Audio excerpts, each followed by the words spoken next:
स्वागत है आपका हरियाणा न्यूज में। आपके साथ मैं हूं रेणु कैलाश। एक बड़ी खबर से, खास खबर की आज शुरुआत कर रहे हैं।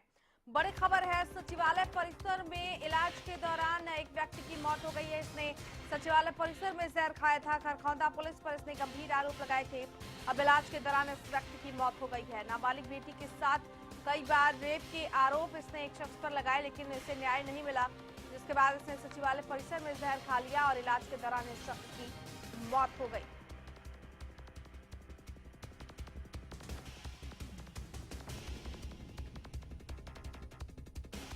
ये वो सुसाइड नोट है जिसमें इस शख्स ने अपनी आपबीती बताई है और शख्स ने जहर खा लिया, जिसकी इलाज के दौरान मौत हो गई है। एक्सक्लूसिव तस्वीर आपके टीवी स्क्रीन पर वो सुसाइड नोट आप देख पा रहे हैं जो शख्स ने लिखा था। इलाज के दौरान इस शख्स की मौत हो गई है। इसने जहर खा लिया सचिवालय परिसर में। खरखौदा पुलिस पर इसने कई गंभीर आरोप लगाए। इसने कहा कि नाबालिग उसकी बेटी के साथ कई बार रेप किया गया, लेकिन कभी भी कोई कार्रवाई पुलिस की तरफ से नहीं की गई। और अपनी मौत से पहले क्या कुछ कहना रहा इस शख्स का, सुनते हैं। मेरी औरत खराब है पुलिस के साथ, और मेरी लड़की को 15 साल की लड़की है, उसको जबरदस्ती बलात्कार के ऊपर धक्के लगा है। मेरी पत्नी ने दबाव देगा, पुलिस ने दबाव देगा जी, और मैंने सुसाइड किया है, इसलिए गोली खाया है। पुलिस में एनकाउंटर में मारती मेरे को। एनकाउंटर से बच कर निकल के यहाँ आया हूँ और मैं अपने बयान दे रहा हूँ। अगर भारत माता में कहीं भी हो फौजियों, तुम्हारे साथ में यही अन्याय होगा। अगर मेरी बात छुप गई तो सीबीआई से जांच हो। हे भगवान, मैं जाने से पहले कह रहा हूँ, सीबीआई से जांच हो। सीबीआई से मरने से पहले यही कह रहा हूँ, सीबीआई से जांच हो। इन्फॉर्मेशन आई थी कि हरियाणा सिविल सेक्रेटेरिएट के पीछे एक शख्स ने कोई जहरीला पदार्थ खाकर खुदकुशी करने की कोशिश की है। पुलिस ने मौके से उसको हॉस्पिटल पहुंचाया, जनरल हॉस्पिटल से उसको पीजीआई रेफर कर दिया गया। अभी हमें पीजीआई से इतला मिली है कि उस शख्स की मौत हो गई है। उसके सुसाइड नोट के जो कंटेंट्स हैं उसको स्टडी करके, वेरीफाई करके जो भी कार्रवाई होगी वो हम अमल में लाएंगे। राकेश गुप्ता हमारे साथ फोन लाइन पर जुड़ चुके हैं। राकेश जी, इस पूरे मामले पर रोशनी डालिए विस्तार से। रेणु, देखिए, आज सुबह का मामला है। जैसे ही सचिवालय खुला है तो ये संदीप कुमार, जो रिटायर्ड बीएसएफ के जवान हैं, जी, परिसर में आए और जहां पासिस बनते हैं वहां कुछ इन्होंने पर्चे बांटे हैं लोगों में और सल्फास की गोली खाई है। वहां इनका आरोप यही था कि खरखोदा के जो पुलिस के लोग हैं उनकी पत्नी के दबाव में उन्हें धमकाते हैं और उनकी 15 वर्ष की जो बेटी है उनकी पत्नी के जो गलत संबंध हैं पुलिस के लोगों के साथ, और अपनी बेटी को भी जो है शारीरिक संबंध बनाने के लिए मजबूर करती है। इसी का विरोध था। उनका ये भी आरोप है कि जब वे शिकायत करते हैं तो स्थानीय पुलिस जो वहाँ की है धमकाती है, और इसके बाद उन्होंने सुसाइड नोट जो है वो दिखाया है, बकायदा मीडिया को दिखाया है। चंडीगढ़ पुलिस उन्हें अस्पताल लेके गई। अस्पताल में उनकी मृत्यु हो गई है, जिसकी पुष्टि सेक्टर 3 थाना के एसएचओ ने कर दी है। और अभी तक क्या कार्रवाई आगे है, विभाग क्या कार्रवाई कर रहा है, पुलिस विभाग, इसकी क्योंकि जानकारी खरखोदा पुलिस से संपर्क करने की कोशिश की जा रही है, लेकिन फिलहाल तक संपर्क नहीं हो पा रहा है। चलिए राकेश जी, बेहद शुक्रिया आपका इस तमाम जानकारी के लिए। तो राकेश गुप्ता विशेष संवाददाता हमारे साथ जुड़े हुए थे। फिलहाल खरखौदा पुलिस से इस मामले में कोई बातचीत नहीं हो पाई है, लेकिन शख्स की मौत हो गई है। ये लगातार गुहार लगा रहा था कि इसकी पत्नी, जिसके कुछ गलत संबंध पुलिस कर्मियों के साथ है, वो लगातार अपनी बच्ची पर संबंध बनाने के लिए दबाव डालती थी, अनैतिक कामों में साथ देने के लिए दबाव डालती थी, जिसकी वजह से शख्स ने ये कदम उठाया है। वो लगातार न्याय की गुहार करता रहा, लेकिन उसे न्याय नहीं मिला और आखिरकार उसने खुदकुशी कर ली है। इलाज के दौरान चंडीगढ़ में इस शख्स की मौत हो गई। हमारे साथ हमारी संवाददाता कविता है फोन लाइन पर, खरखौदा से जुड़ चुकी हैं। कविता, खरखौदा पुलिस पर कुछ गंभीर आरोप लगे हैं, इस बाबत कोई जानकारी हासिल हो पाई है क्या? जी देखिए, बिल्कुल संगीन आरोप एक शख्स द्वारा लगाए गए हैं जो कि खरखोदा के ही सिसाना गांव का रहने वाला है, और इसका नाम में जो है संदीप है। ये सेना से रिटायर्ड एक फौजी है, जिसने खरखोदा थाना पुलिस और अपनी पत्नी पर संगीन आरोप लगाते हुए ये आज सल्फास भी खाया हरियाणा सचिवालय पर, और कुछ देर पहले ही उनकी मौत भी हो चुकी है, जिसमें उन्होंने ये साफ तौर पर सीधे सीधे आरोप लगाया कि उनकी पत्नी मंजू और खरखोदा थाना पुलिस के कुछ कर्मचारी उसकी नाबालिग बेटी के साथ दुष्कर्म करते थे और जब वो इसकी शिकायत करता था तो उसे बार बार धमकी मिलती थी। इस वजह से मानसिक रूप से परेशान होकर आज वो जहर खा रहा है। जी कविता, इस बाबत क्या उच्च अधिकारियों से कोई बातचीत हो पाई है? क्योंकि संगीन आरोप लगे हैं खाकी पर, एक बार फिर से वो सवालों के घेरे में है। अब इस शख्स की मौत हो गई है, उसके 15 साल की बच्ची का सवाल है, क्या उच्च अधिकारियों से कोई बातचीत हो पाई है? जी बिल्कुल, देखिए जो मृतक है उसने मरने से पहले एक सुसाइड नोट भी छोड़ा है और इस बारे में हमने खरखोदा थाना पुलिस से जब संपर्क किया तो पुलिस का यही कहना था, जो खरखोदा के एसएचओ उनका यही कहना था कि अभी मामला उनके संज्ञान में नहीं है और जैसे ही मामला उनके संज्ञान में आता तो वो कुछ बता पाएंगे।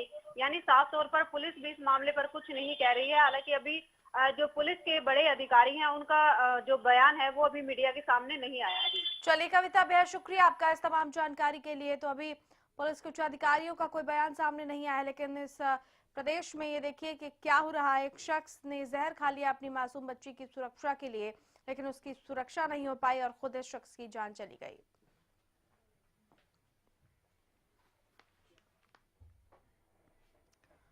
चलिए बात खास खबर की। आज खास खबर में हरियाणा के सरकारी स्कूलों के बाद बताएंगे। 10वीं और 12वीं को बोर्ड के रिजल्ट घोषित हो चुके हैं।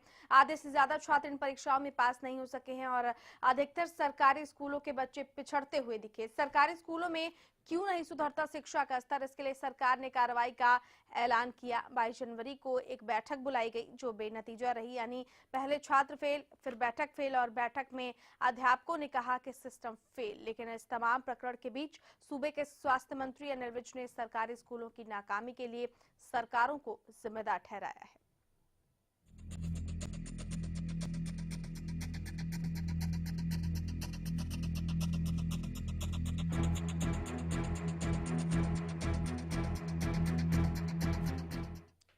विज के मुताबिक सरकारी स्कूलों को बेहतर बनाना सरकार का दायित्व है और बीते 68 साल से अपना दायित्व कोई भी सरकार नहीं निभा पाई है, जबकि प्राइवेट संस्थान अपनी जिम्मेदारी बखूबी निभा रहे हैं।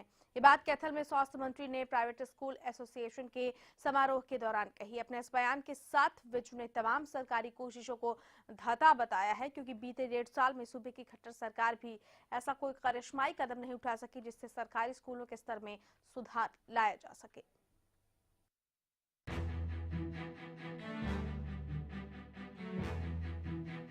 सवालों में घिरी सूबे की शिक्षा व्यवस्था एक बार फिर निशाने पर है। इस बार निशाना विपक्ष का नहीं बल्कि सरकार के अपने लोग नाकामी का ठीकरा एजुकेशन सिस्टम पर फोड़ रहे हैं।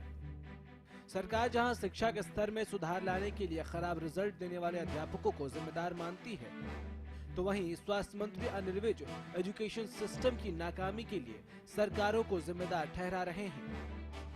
हेल्थ मिनिस्टर अनिल विज के मुताबिक आज सरकारी स्कूलों का स्तर इस हद तक गिर गया है कि गरीब से गरीब भी अपने बच्चों को सरकारी स्कूल में दाखिला नहीं दिलाना चाहता है।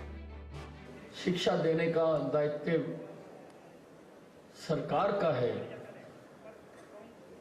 लेकिन 68 सालों में सरकारें अपने इस दायित्व का पूरी तरह से निर्वाह नहीं कर पाई है। गरीब से गरीब माँ बाप भी अपने बच्चे को आज सरकारी स्कूल में भर्ती नहीं कराना चाहते। सरकारी स्कूलों के फेलियर के लिए स्वास्थ्य मंत्री सरकारों को जिम्मेदार बता रहे हैं। विज के मुताबिक 67 साल बाद भी सरकारें सरकारी स्कूलों की तस्वीर सुधार नहीं सकी। हालांकि निजी को विज नैया पार लगाने वाला खेवैया बता रहे हैं। प्राइवेट संस्थानों ने इसको बखूबी निभाया है। सूबे में 10वीं और 12वीं के खराब रिजल्ट के बाद शिक्षा महकमे में पहले से ही हड़कंप मच गया था। हरियाणा के अधिकतर जिलों में सरकारी स्कूलों का परिणाम 0 रहा, जिसके बाद सरकारी स्कूलों के अध्यापकों और प्रिंसिपल पर कार्रवाई के लिए बीती 22 जनवरी को एक बैठक बुलाई गई थी, जो बेनतीजा साबित हुई। 10वीं और 12वीं बोर्ड के पहले सेमेस्टर के नतीजों पर गौर करें तो सूबे के 110 सरकारी स्कूलों में परीक्षा परिणाम 0 रहा। 10वीं के 102 सरकारी स्कूलों में परीक्षा नतीजे 0 रहे। 14 सरकारी स्कूलों में एक भी बच्चा पास नहीं हुआ। 8 सरकारी स्कूलों में 12वीं के नतीजे 0 रहे। अब सवाल ये है कि कि क्या सरकारी स्कूलों की नाकामी के लिए सरकारें जिम्मेदार हैं? सरकारें शिक्षा देने का दायित्व नहीं निभा पा रही। 68 साल में सरकार अपनी जिम्मेदारी नहीं निभा पाई। निजी स्कूल हैं। क्या 1.5 साल में खट्टर सरकार सरकारी स्कूलों की तस्वीर नहीं बदल सकी? क्या सरकार के अपने मंत्री सरकार की मंशा पर सवाल उठा रहे हैं? Bureau report, Haryana news. जी हाँ, तो खास खबर में आज हम दिखा रहे हैं कि कैसे अनिल विज ने सरकारी स्कूलों की नाकामियों के लिए पिछली सरकारों को भी जिम्मेदार ठहराया है, सरकारों को जिम्मेदार ठहराया है, जिसमें उनकी भी सरकार शामिल है, जिसको तकरीबन 1.25 साल से ज्यादा हो चुके हैं। इसके तमाम पहलुओं पर चर्चा के लिए हमारे साथ मुकेश शर्मा, राजनीतिक विश्लेषक, इस वक्त स्टूडियो में मौजूद है। मुकेश जी नमस्कार। मुकेश जी, नब्ज तो सही पकड़ी है कि हाँ, सरकारी स्कूलों की हालत जो है वो नाकाफी है, नाकाबिल है, नाकाबिले बर्दाश्त है, लेकिन इसमें उनकी भी सरकार शामिल है, शायद ये भूल गए हैं अनिल विज। मैं उन्हें बधाई देना चाहूंगा कि उन्होंने सच को सच कहा। अनिल विज इसी बात के लिए जाने जाते हैं और उन्होंने अपने स्वभाव के मुताबिक जो सही बात है उसको सही कहा है। ये साहसपूर्ण कार्य है। सरकारी विद्यालयों की आज जो स्थिति है यह एक खुला सत्य है। राज्य सरकार भी जानती है, केंद्र सरकार भी जानती है, उपायुक्त भी जानते हैं, जिला शिक्षा अधिकारी भी जानते हैं और उस विद्यालय के स्वयं प्राचार्य जानते हैं कि वहां पर शिक्षा का स्तर क्या है। तो चूंकि अब देश को आजाद हुए इतने वर्ष हो गए और इस दौरान विभिन्न राज्य सरकारें आई और गईं, तो सभी का सामूहिक दायित्व है ये, जिसे पूरा नहीं किया जा सका और मंत्री ने यही कहा है तो ठीक कहा है। इसका स्वागत किया जाना चाहिए इस बयान का। लौटेंगे आपके पास। हमारे साथ बीजेपी प्रवक्ता गोविंद भारद्वाज फोन लाइन पर जुड़ चुके हैं। गोविंद जी नमस्कार। नमस्कार गोविंद जी, अनिल विज ने एक महत्वपूर्ण बात कही है, इस बात को नकारा नहीं जा सकता है कि सरकारी स्कूलों की जितनी भी खराबियां हैं, विसंगतियां हैं, उसके लिए सरकारें जिम्मेदार रही हैं। लेकिन सवाल ये भी है कि पिछले 1.25 सालों में, 1.25 साल से ऊपर हो गए हैं, वर्तमान बीजेपी सरकार ने क्या कुछ किया, बल्कि गोद देने तक की बात कह डाली मुख्यमंत्री मनोहर लाल खट्टर ने। तो इस पूरी मंशा के पीछे क्या सरकार भी ठीक तरीके से काम नहीं कर पा रही है, जो कि विडंबना रो रहे हैं अनिल विज? नहीं, अनिल विज जी ने बिल्कुल ठीक से जो स्थितियां देखी हैं स्कूल की, उसको उन्होंने व्यक्त किया है। और एक सेशन में, बीजेपी की सरकार बने अभी 1.25 साल हुए हैं, एक सेशन में हमने जो स्कूलों की दुर्दशा देखी है उस पर मंत्री जी की स्वाभाविक प्रतिक्रिया है और हम जल्दी ही निश्चित रूप से इसको सुधार लाएंगे। क्योंकि कोई भी सरकारी स्कूल में कोई भी अपना बच्चा पढ़ाना नहीं चाहता, ये मानसिकता बनी हुई है। प्राइवेट स्कूल की तरफ लोग ज्यादा रुझान है, ये वास्तविकता है। ये किसी सरकार का दोष नहीं। पिछले 10 साल में कांग्रेस की सरकार ने सरकारी स्कूलों की तरफ ध्यान ही नहीं दिया, इंफ्रास्ट्रक्चर ही नहीं है। तो ये ठीक है, ये इसके लिए हमारी जिम्मेवारी है और हम इसको सीरियसली ले रहे हैं। चलिए लौटेंगे आपके पास। हमारे साथ कांग्रेस की तरफ से बीवी बत्रा है फोन लाइन पर। बत्रा साहब नमस्कार। नमस्कार मैडम। नमस्कार बत्रा साहब, अनिल विज जी ने कहा है कि सरकारी स्कूलों की जो खामियां हैं, जो कमियां हैं, वो पिछली सरकारों की देन रही हैं। किसी भी सरकार ने इस पर ध्यान नहीं दिया है। आपकी सरकार भी नहीं है सत्ता में और कोई कार्रवाई सरकारी स्कूलों की दशा और दिशा ठीक करने के लिए नहीं उठाई गई, कोई कदम नहीं उठाया गया। क्या कहेंगे आप? ऐसे जी कि विज साहब अगेंस्ट फैक्ट्स और असत्य बात कहने में बड़े परफेक्ट है। अब इनकी सरकार है, इनको लगती है खामियां दूर कर लेना, पता लग जाएगा कि पहले खामियां थी कि नहीं थी। तो बोलने से क्या होगा, काम करने से होगा। काम करके दिखाएं। ज्यादा मीडिया में बोलना, अखबारों में बोलना, दातर में काम नहीं करना, ये तो बीजेपी का एजेंडा है जी, और कोई बात ही नहीं। गोविंद भारद्वाज जी, काम करके दिखाएं, उसके बाद पिछली सरकारों को सवालों के घेरे में खड़ा करें। निश्चित रूप से दिखाएंगे। कांग्रेस की सरकार में, बत्रा जी की सरकार में तो केवल प्रॉपर्टी डीलिंग का काम किया, इन्होंने स्कूलों की चिंता ही नहीं की होती तो आज ये दुर्दशा नहीं होती। ऐसे है कि इनको बहुत मर्यादा में बोले, मैं कुछ और बोल दूंगा, इनको तकलीफ हो जाएगी बड़ी जबरदस्त। और बीजेपी के लीडर जितने दूध के धुलवे में पता है कि इनका क्या क्या ट्रैक्टर है, क्या बात है। और टीवी पे आने के बाद मर्यादा से बोले करते हैं, इनको बोल दो किसी हालत में। गोविंद भारद्वाज जी, क्या मसौदा सरकार की तरफ से तैयार किया गया है? नई शिक्षा नीति भी पूरी तरीके से फेल होती हुई दिखाई दे रही है। शिक्षा नीति पर हमने सिलेबस पूरे हरियाणा का चेंज कर रहे हैं। हम सिलेबस में चेंज कर रहे हैं, हम इंफ्रास्ट्रक्चर में चेंज कर रहे हैं। स्कूलों की बिल्डिंग हमने भी हैं, हर स्कूल के अंदर शौचालय की व्यवस्था हम कर रहे हैं। टीचर्स पेपर हो उसमें। लेकिन 1.25 साल हो गए अभी तक धरातल पर गोविंद भारद्वाज जी कुछ दिखा नहीं है। एक सेशन में ही समझ में आता है कि एजुकेशन में किन किन स्कूलों में क्या दिक्कतें हैं। एक सेशन ही बीता है, फर्स्ट सेशन की रिपोर्ट्स हैं ये। और रामविलास जी इसके लिए हर स्कूलों में हर डीओस के साथ हर जिला स्तर पर अधिकारियों के टच में कई बार मीटिंग कर चुके हैं। जी बत्रा साहब, क्या सिर्फ वर्तमान सरकार पर ठीकरा फोड़ देने से या ये कह देने से कि अब सरकार की जिम्मेदारी है, क्या जिम्मेदारी खत्म हो जाती है आप लोगों की? बत्रा साहब, आप तक आवाज पहुंच रही है क्या? चलिए, लगता है कि हमारा संपर्क जो है वो टूट गया है, लेकिन गोविंद भारद्वाज जी आप फोन लाइन पर बने रहिए, हम आपसे आगे भी बातचीत जारी रखेंगे। यहाँ पर वक्त एक छोटे से ब्रेक का हो गया है, ब्रेक के उस पार भी लौटेंगे तो बातचीत करेंगे इसके तमाम पहलू पर। देखते रहिए खास खबर।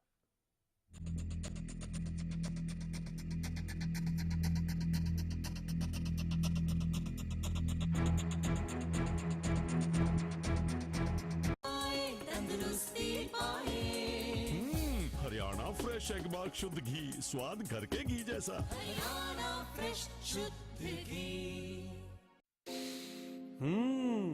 वो कौन है जो खुशबू लाता है, स्वाद बढ़ाए खाने में और सेहत बनाता है। तो बोलो बोलो पापा। मम्मी। खाने को टेस्टी बनाता है लक्ष्य शुद्ध देशी घी, खुशबू और स्वाद में हिट, सेहत को रखे फिट। लक्ष्य शुद्ध देशी घी, स्वाद और सेहत की बात शुद्धता के साथ।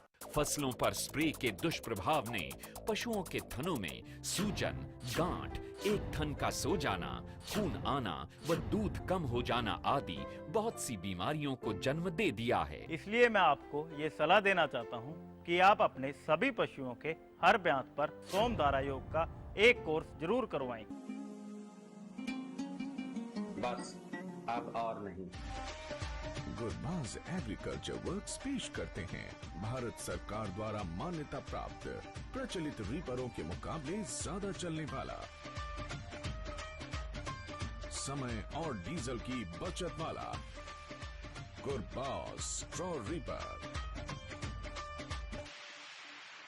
हरिसंस फार्मास्यूटिकल्स अब आपके लिए लेकर आए हैं पशुओं के लिए एक आयुर्वेदिक दवाई। सोमधारा योग से हमारी भैंस की थन की सूजन बिल्कुल खत्म हो गई। हमारी भैंस के थन की गांठ खत्म हो गई है और दूध भी बढ़ गया है। हमारी भैंस का तो थन भी वापस आ गया। दुधारू पशु रखने वाले भाइयों, आप भी अपने पशुओं के लिए आज ही लेकर आइए पशुओं के थनों की हर बीमारी का एक कामयाब इलाज, सोमधारा योग।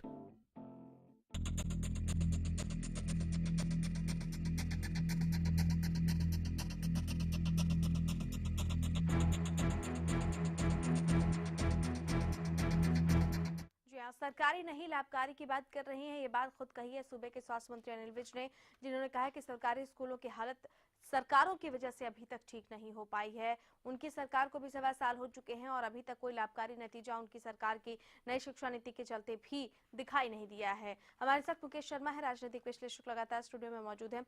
मुकेश जी, लगातार राजनीतिक आरोप प्रत्यारोप का दौर आपने भी देखा कि आपकी सरकार ने क्या किया, आपकी सरकार ने क्या किया। वाकई किया कुछ नहीं गया और सिर्फ बातें होती रही हैं। ये तमाम जो लूप होल्स हैं, आखिर ये लूप होल्स भरे कैसे जाएं? क्योंकि पिछली सरकारों ने शायद वो इच्छा शक्ति दिखाई नहीं। 1.25 साल इस सरकार के भी हो चुके हैं, नई शिक्षा नीति तो बना दी गई है, लेकिन वो लाभकारी नतीजा अभी तक धरातल पर दिखाई नहीं दिया है। देखिए, जब तक आप शिक्षकों की भर्ती को बिल्कुल मेरिट के आधार पर नहीं करेंगे जी, तब तक शिक्षा के परिणाम इसी प्रकार रहेंगे। यदि कोई डॉक्टर किसी ऑपरेशन में लापरवाही कर देता है तो एक मरीज को नुकसान हो सकता है। एक वकील लापरवाही कर देता है तो कोई मुकदमा हार सकता है। किंतु जब शिक्षक लापरवाही कर देता है तो पूरी नस्ल खराब होती है, पूरी जनरेशन के ऊपर उसका प्रभाव पड़ता है। बिल्कुल। इसलिए जो शिक्षक की लापरवाही है उसके दूरगामी परिणाम है। आप जब तक योग्य व्यक्तियों को शिक्षक के पद पर नहीं लेकर आएंगे, उनको शिक्षा अच्छी देने के लिए जो उन्हें संसाधन चाहिए वो आप उन्हें उपलब्ध नहीं कराएंगे, तो परीक्षा परिणाम इसी प्रकार के रहेंगे जैसे अभी इस रिपोर्ट में बताए गए थे। इच्छा शक्ति क्यों नहीं दिखती है सरकारों के इसके प्रति? क्योंकि सुधार जैसा कि आप बता रहे हैं कि हो सकता है अगर कुछ ठोस कदम उठाया जाए। क्या आपको लगता है इच्छा शक्ति की कमी है, या वो दूरगामी चीजों पर शायद उतना फोकस नहीं कर पा रही है सरकार, या ध्यान नहीं देना चाहती है, इच्छा शक्ति की कमी है? क्या इसके लिए जिम्मेदार ठहराएंगे? देखिए, अब यदि इसमें कोई एक्सक्यूज तो कोई भी लिया जा सकता है सरकारी स्कूलों की इस दुर्दशा के लिए। अब मैं उदाहरण देना चाहूंगा चंडीगढ़ के राजकीय विद्यालयों का। जी। चंडीगढ़ कोई बहुत दूर तो है नहीं, हमारे प्रदेश की राजधानी है। बिल्कुल। जब चंडीगढ़ में अच्छे स्तर के गवर्नमेंट स्कूल हो सकते हैं, तो डिस्ट्रिक्ट हेडक्वार्टर्स पर क्यों नहीं हो सकते? कस्बे में क्यों नहीं हो सकते? गांव में क्यों नहीं हो सकते? तो इस समय किसी प्रकार की कोई दिक्कत है तो दिक्कत चंडीगढ़ में भी होगी। तो चंडीगढ़ एक उदाहरण है कि जिस प्रकार से चंडीगढ़ में राजकीय विद्यालयों की दशा को सुधारा गया, उसी प्रकार से राज्य सरकार को चाहिए कि वो राज्य के स्कूलों की दशा को भी सुधारे। तो आपकी जो इच्छा शक्ति वाली बात है, जिस तरह से सरकारी स्कूलों की स्थिति है, उससे तो ऐसे ही लग रहा है कि इच्छा शक्ति में कहीं ना कहीं जिस प्रकार की इच्छा शक्ति होनी चाहिए उसमें कुछ ना कुछ कमी ही दिखाई दे रही है। चलिए मुकेश जी, बहुत शुक्रिया आपका इस खास परिचर्चा में भाग लेने के लिए। आपने तमाम बातों की जानकारी दी। सरकार की इच्छा शक्ति की कमी यहाँ दिखाई पड़ती है, शायद वो चीजें धरातल पर नहीं हो पा रही है जिसके दरकार खुद अनिल विज महसूस कर रहे हैं। तो आप सोचिए कि जो लोग इसके दायरे में आते हैं उनको क्यों करना दरकार होगी। उम्मीद है कि आगे चलकर वर्तमान सरकार कम से कम उन विसंगतियों को दूर करने की कोशिश करेगी जिसके नीचे दबकर वर्तमान शिक्षा व्यवस्था करा रही है। चलिए इसी के साथ खास खबर में फिलहाल इतना ही। नमस्कार।